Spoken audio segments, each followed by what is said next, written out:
नमस्कार. लाडकी बहीण योजना. जर तुम्हाला लाडकी बहीण योजनेचे पैसे जर आलेले नसतील तर हा फॉर्म भरा. लाडकी बहिणींचे पैसे तुमच्या खात्यामध्ये इथे जमा होणार आहेत. आता भरपूर महिलांना पैसे इथे आलेले नाहीत. आता यामध्ये एप्रिल आहे, मार्च आहे, तर असे जे काही हप्ते आहेत त्याचप्रमाणे आता मेचा हप्ता जर तुम्हाला आलेला नसेल तर हा व्हिडिओ तुम्ही शेवटपर्यंत बघा.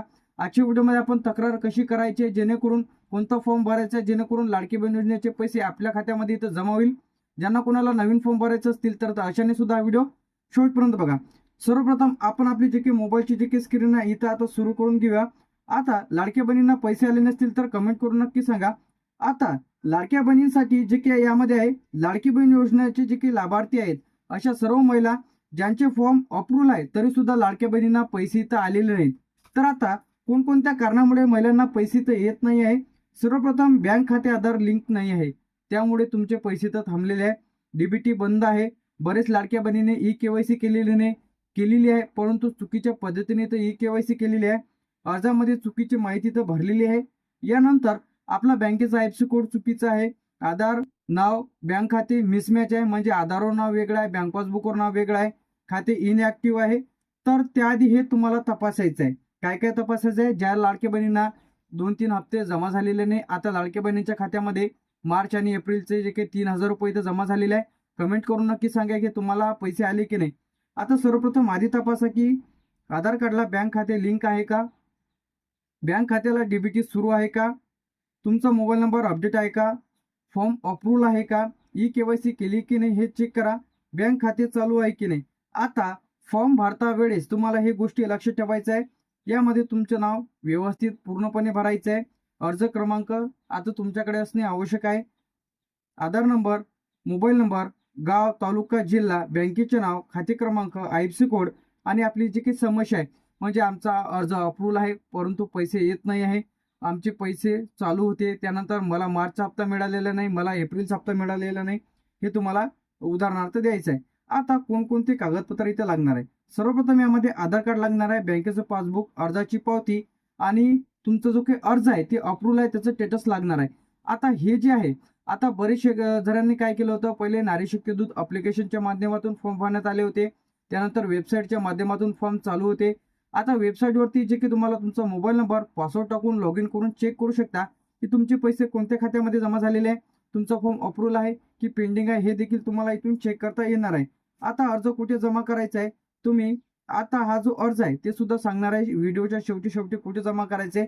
आता तुम्ही जो अर्ज केलेला आहे ते तुमचा अर्ज पेंडिंग असू शकतो, डीबीटी सुरू.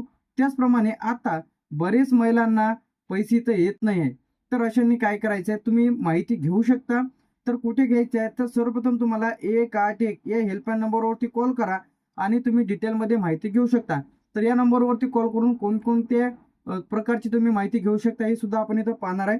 एक डेमो अधिकारी साहेब, त्याचप्रमाणे मॅडम, महिला व बाल विकास विभाग, तालुक्याला जिल्ह्याला मुख्यमंत्री माझी लाडकी बहीण योजनेचे पैसे खात्यात न जमा झाल्याबाबत अर्ज. महोदया, मी खालील सही करणारी अर्जदार तुमचे नाव लिहा. राहणार आहे मुख्यमंत्री माझी लाडकी बहीण योजनेचा अर्ज केलेला असून माझा अर्ज मंजूर झालेला नाही. त्याचप्रमाणे बरेच जणांचे माझा अर्ज मंजूर देखील आहे किंवा तुमचा अर्ज मंजूर झालेला नाही असं सुद्धा लिहू शकता किंवा पेंडिंग मध्ये आहे. तरी माझा बँक खात्यामध्ये रक्कम जमा करण्यात यावी ही नम्र विनंती. अर्जदाराचे नाव, अर्ज क्रमांक, खाते क्रमांक, मोबाईल नंबर, बँकेचे नाव, खाते क्रमांक, हे जे की तुम्हाला दिलेलं आहे महिना, हे तुम्ही तुमच्या मनानं देखील लिहू शकता. याच पद्धतीने इथं लिहायचं आहे. सोबत तुम्हाला आधार कार्ड, बँकेचं पासबुक, अर्जाची पावती, अप्रूव्हल, जे काही स्टेटस आहे तुमचं ते सोबत जोडून कागदपत्र द्यायचे आहे. आता मी पहिले सांगितलेलं होतं की लाडक्या बहिणींसाठी जो काही हेल्पलाईन नंबर इथं आलेला आहे 181, यावरती कॉल करून तुम्ही काय विचारू शकता, ज्यांचे खात्यामध्ये पैसे आलेले नाही तर अशाने कॉल करून विचारा.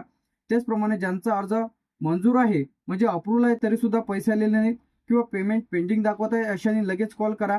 आता ज्यांचा अर्ज पेंडिंग आहे, रिजेक्ट आहे, तर अशाने सुद्धा या नंबरवरती कॉल करून माहिती घेऊ शकता की आम्हाला आता कुठे जाऊन अर्ज पुन्हा करता येणार का.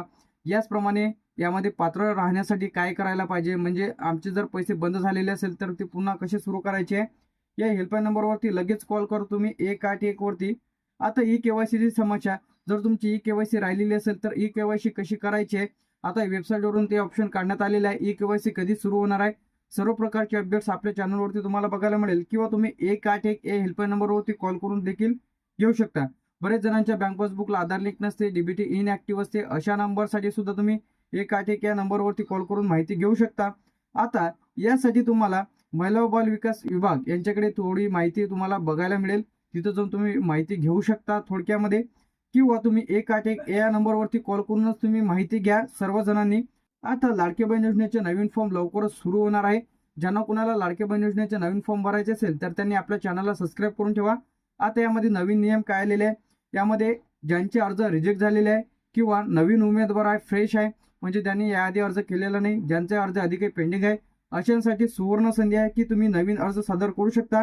त्या संदर्भात लवकरच आपण आपल्या चॅनलवर व्हिडिओ अपलोड करणार आहोत. तोपर्यंत आपल्या चॅनलला तुम्ही सबस्क्राईब करून ठेवा.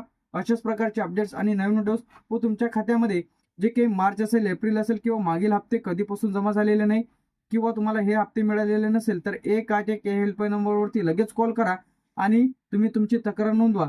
तर अशाच प्रकारचे अपडेट्स आणि नवीन व्हिडिओज पाहण्यासाठी चॅनलला सबस्क्राईब करून ठेवा. थँक्यू.